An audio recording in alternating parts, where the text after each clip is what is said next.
അസ്സലാമു അലൈക്കും. ഇസ്ലാമിൽ നമസ്കാരത്തിന് വളരെ പ്രാധാന്യമുണ്ട്. നമസ്കാരം മറ്റ് ഇബാദത്തുകൾ പോലെയല്ല, ഒഴിച്ചുകൂടാൻ പറ്റാത്ത ഒരു ഇബാദത്താണ് നമസ്കാരം. മറ്റെല്ലാ ഇബാദത്തിനും അതിൻ്റെതായ വിട്ടുവീഴ്ചകളുണ്ട്. മുത്തുനബി സല്ലല്ലാഹു അലൈഹി വസല്ലമ നമുക്ക് വിട പറയുന്ന സമയത്ത് നൽകിയ ഒരു വലിയ ഉപദേശമുണ്ട്. അതനുസരിക്കാതെ പോകുന്നവരാണ് ഏറ്റവും വലിയ പരാജിതർ.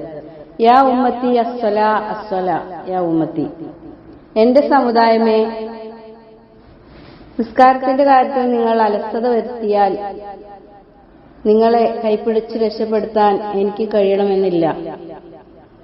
അതുകൊണ്ട് നിസ്കാരത്തിന്റെ കാര്യത്തിൽ നിങ്ങൾ വളരെ ഗൗരവമുള്ളവരായിരിക്കണമെന്ന് ഹബീബ് നമ്മോട് പറഞ്ഞിട്ടുണ്ട്.